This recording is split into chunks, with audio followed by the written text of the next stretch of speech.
स्वागत है। आज हम एक ऐसी जगह की बात करने वाले हैं जिसका नाम सुनते ही रहस्य और शायद थोड़े डर का एहसास होता है।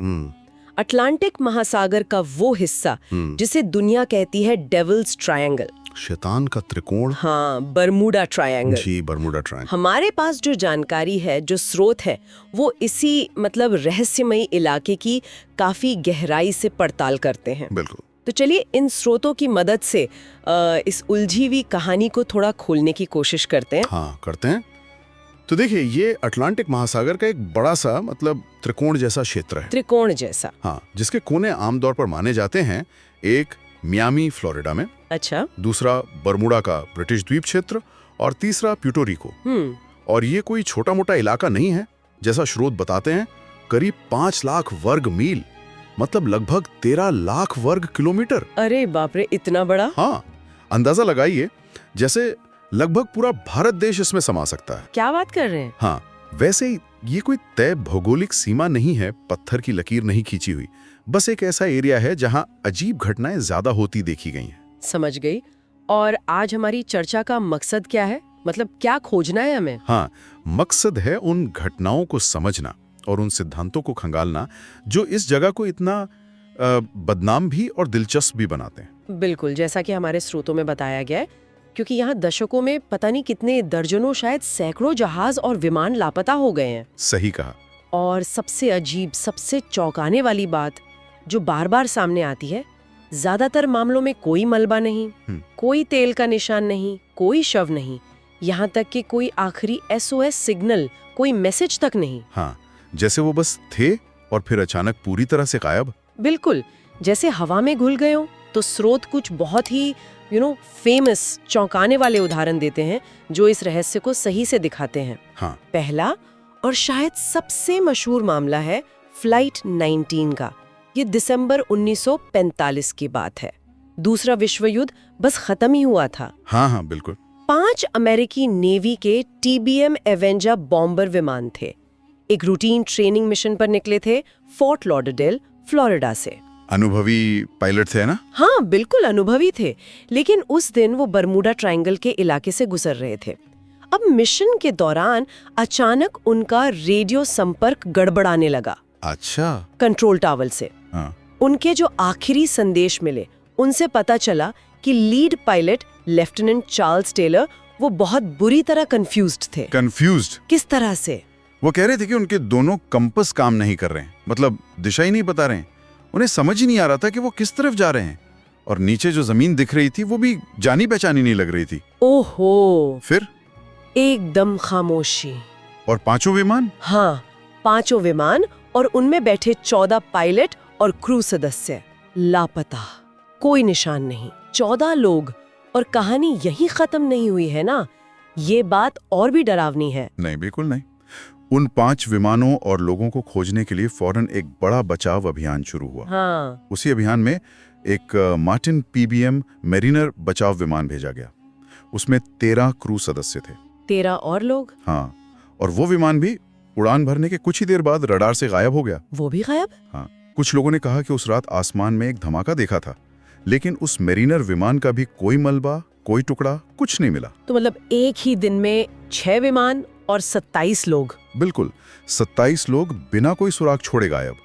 नेवी की जो आधिकारिक रिपोर्ट आई, उसमें कारण लिखा था अज्ञात। अज्ञात? हाँ, और यही घटना है जिसने बरमूडा ट्रायंगल की इस आधुनिक कहानी, इस लीजेंड की नींव रखी। सोचना भी मुश्किल है कि एक साथ इतने सारे विमान, इतने लोग कैसे बस गायब हो सकते हैं बिना कोई निशान छोड़े। सही बात। ये तो बहुत पहले हुई थी, 1918 में। अच्छा। पहले विश्व युद्ध के दौरान। हाँ, USS साइक्लोप्स, ये अमेरिकी नौसेना का एक बहुत बड़ा कूलियर जहाज था, मतलब कोयला वगैरह ले जाने वाला। कितना बड़ा? करीब 540 फीट लंबा। उस जमाने के हिसाब से बहुत बड़ा जहाज था ये। अच्छा। ये ब्राजील से मैंगनीज अयस्क भरकर बाल्टीमोर अमेरिका जा रहा था। तो इसे भी बरमूडा ट्रायंगल से गुजरना पड़ा होगा। बिल्कुल, उसी रास्ते से।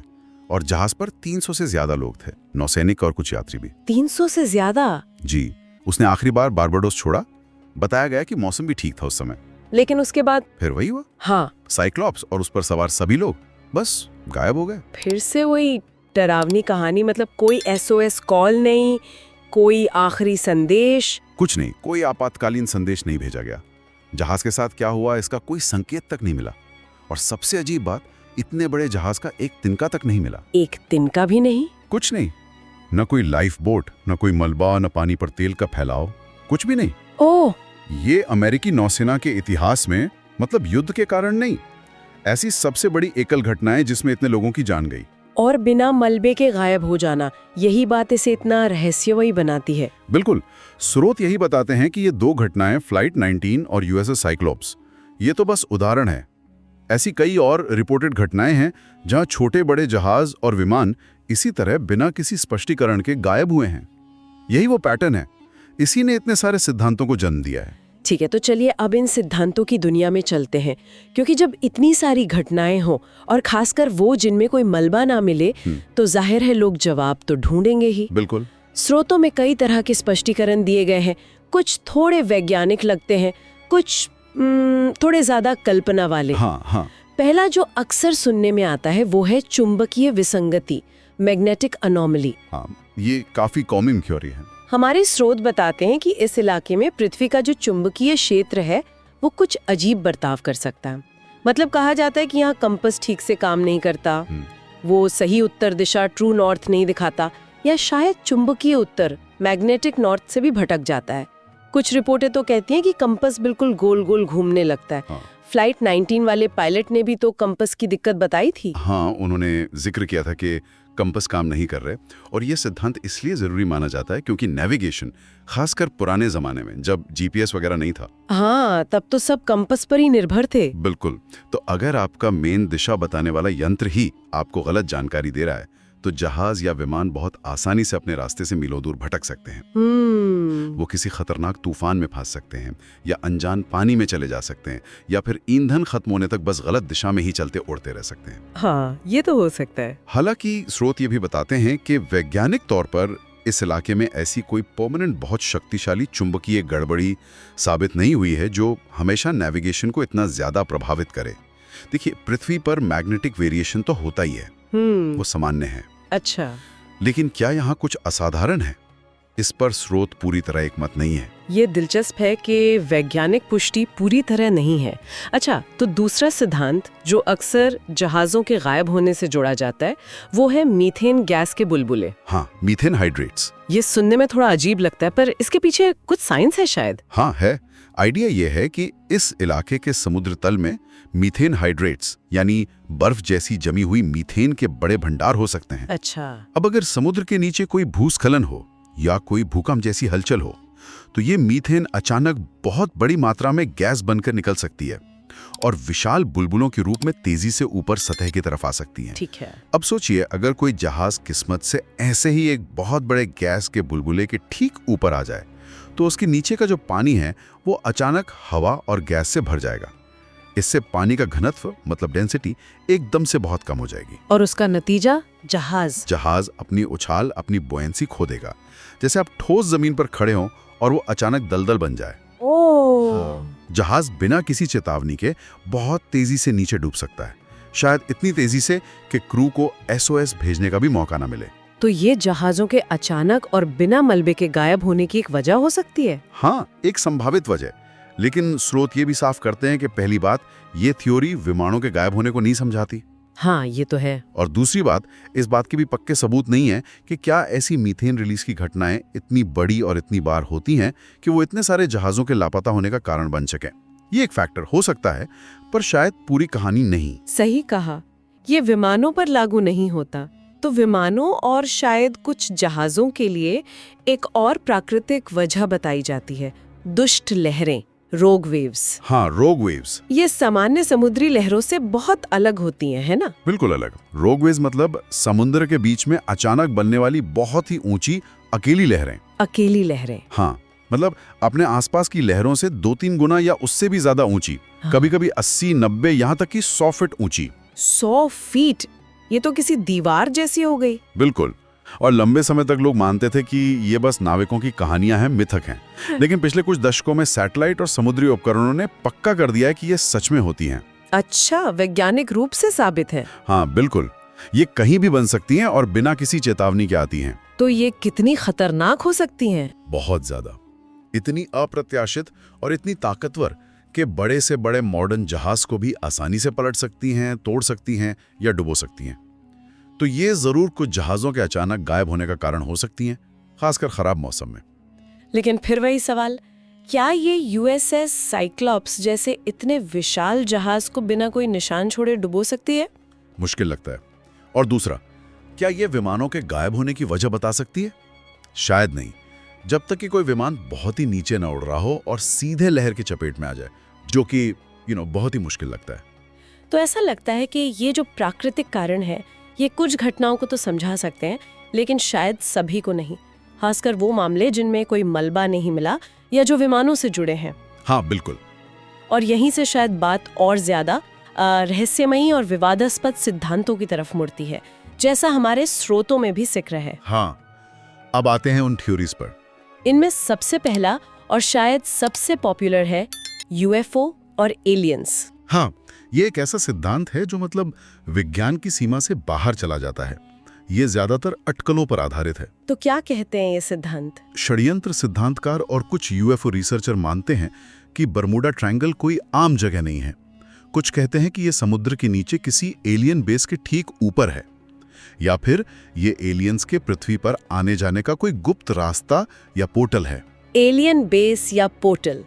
और इसके मुताबिक जहाज और विमान क्यों गायब होते हैं? कहा जाता है कि एलियन की जो तकनीक है वो हमारी समझ और फिजिक्स के नियमों से बहुत आगे है।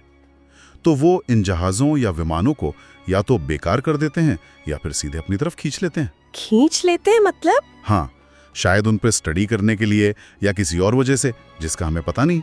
लोग और वाहन इसलिए गायब हो जाते हैं क्योंकि उन्हें एलियंस ने अगवा कर लिया है। क्या इसका कोई सबूत है? स्रोत क्या कहते हैं? स्रोत साफ कहते हैं कि इस सिद्धांत के पक्ष में कोई ठोस वैज्ञानिक सबूत नहीं है, जीरो।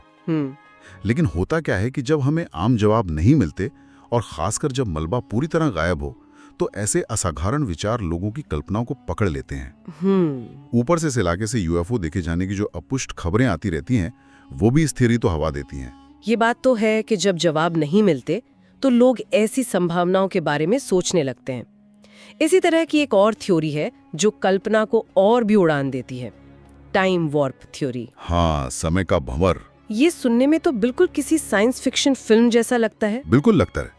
ये सिद्धांत मानता है कि बर्मुडा ट्रायंगल में फिजिक्स के नियम नॉर्मल तरीके से काम नहीं करते।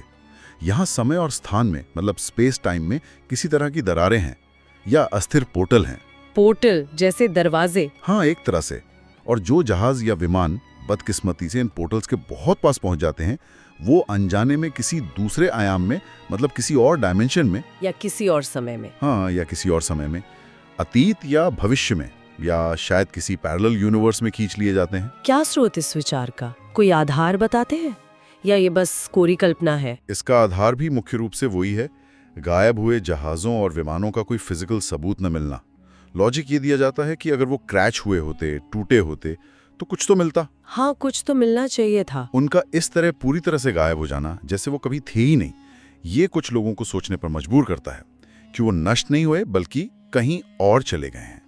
बेशक ये पूरी तरह से काल्पनिक है, कोई वैज्ञानिक प्रमाण नहीं है। समझ गए। लेकिन ये हमारी समझ की सीमाओं को दिखाता है और उन रहस्यों के प्रति हमारे मन की प्रतिक्रिया को, जिन्हें हम फौरन समझा नहीं पाते। तो इतने सारे सिद्धांत हमने देखे, कुछ वैज्ञानिक, कुछ आधे अधूरे वैज्ञानिक और कुछ पूरी तरह काल्पनिक।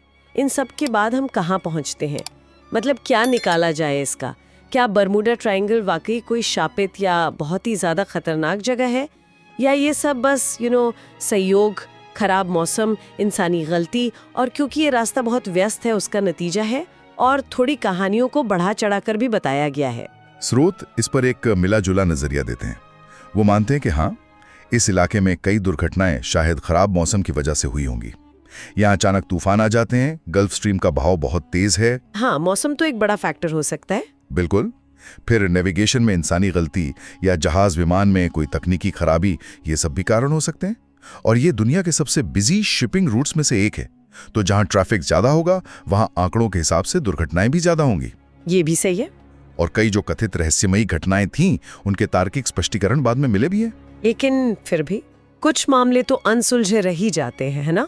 जैसे फ्लाइट 19 और यूएसएस साइक्लोप्स, ये मामले इतने अजीब लगते हैं, उनके गायब होने का तरीका। हाँ बिल्कुल, और यही वो अनसुलझे मामले हैं जो बरमूडा ट्रायंगल के रहस्य को जिंदा रखते हैं। स्रोत भी ये मानते हैं कि भले ही कई घटनाओं को समझाया जा सके, लेकिन कुछ बड़े मामलों में पक्के जवाबों की कमी और खासकर मलबे का न मिलना, ये इसे एक परमानेंट पहेली बनाए रखता है। ये सोचना ही अजीब है कि आज की दुनिया में जहां सैटेलाइट आसमान से लगातार देख रहे हैं, एक इतना बड़ा और जरूरी इलाका है जहां चीजें बिना निशान छोड़े गायब हो सकती हैं। हाँ, अमेरिकी कोस्ट गार्ड और दूसरी सरकारी एजेंसियां भी मानती हैं कि इस इलाके में कोई अलौकिक रहस्य नहीं है, लेकिन वो ये भी मानते हैं कि हाँ, यहाँ दुर्घटनाएं होती हैं और कभी-कभी उनके कारण पता नहीं चल पाते, अज्ञात रह जाते हैं। तो कुल मिलाकर स्रोत हमें बताते हैं कि बरमूडा ट्रायंगल की कहानियां सच हो या मिथक हो या दोनों का मिक्सचर, इस जगह से जुड़ा डर, आकर्षण और रहस्य आज भी बना हुआ है। बिल्कुल, ये एक ऐसी जगह है जो हमें याद दिलाती है कि हम सब कुछ नहीं जानते। सही कहा। अगर हम इसे एक बड़े नजरिए से देखें तो बरमूडा ट्रायंगल सिर्फ जहाजों और विमानों के गायब होने की जगह नहीं है, ये हमारी अपनी समझ की सीमाओं का एक प्रतीक बन गया है। ये हमें प्रकृति की विशालता, उसकी अप्रत्याशित ताकत और उसके अनगिनत रहस्यों की याद दिलाता है। ये दिखाता है कि हमारी सारी टेक्नोलॉजी के बावजूद अभी भी बहुत कुछ है जो हमारी पहुंच से परे है, जो हमारी कल्पना को चुनौती देता है और हमें यूनिवर्स के बारे में और जानने के लिए प्रेरित करता है। तो आखिर में बरमूडा ट्रायंगल एक ऐसी पहेली बनी हुई है जिसका शायद कभी कोई एक पक्का जवाब ना मिले। अटलांटिक महासागर के उस बड़े से इस हिस्से में छिपा एक अनसुलझा रहस्य जो शायद आने वाली पीढ़ियों को भी कहानियां सुनाने, सवाल पूछने और शायद थोड़ा डरने के लिए प्रेरित करता रहेगा। हाँ बिल्कुल, और ये हमें इस आखिरी विचार के साथ छोड़ जाता है, बरमूडा ट्रायंगल जैसे जो रहस्य कभी सुलझते नहीं, उनके प्रति हमारा ये जो गहरा आकर्षण है, ये असल में हमें अपने बारे में क्या सिखाता है? क्या ये हर सवाल का जवाब खोजने, हर पहेली को सुलझाने की हमारी इंसानी जरूरत को दिखाता है? या फिर ये शायद इस दुनिया में जहां हम सब कुछ समझने और कंट्रोल करने की कोशिश में लगे रहते हैं, वहां अज्ञात, अनिश्चित और अनसुलझे के साथ जीने की या सहज रहने की हमारी कोई छिपी हुई क्षमता या इच्छा को दिखाता है? ये एक सवाल है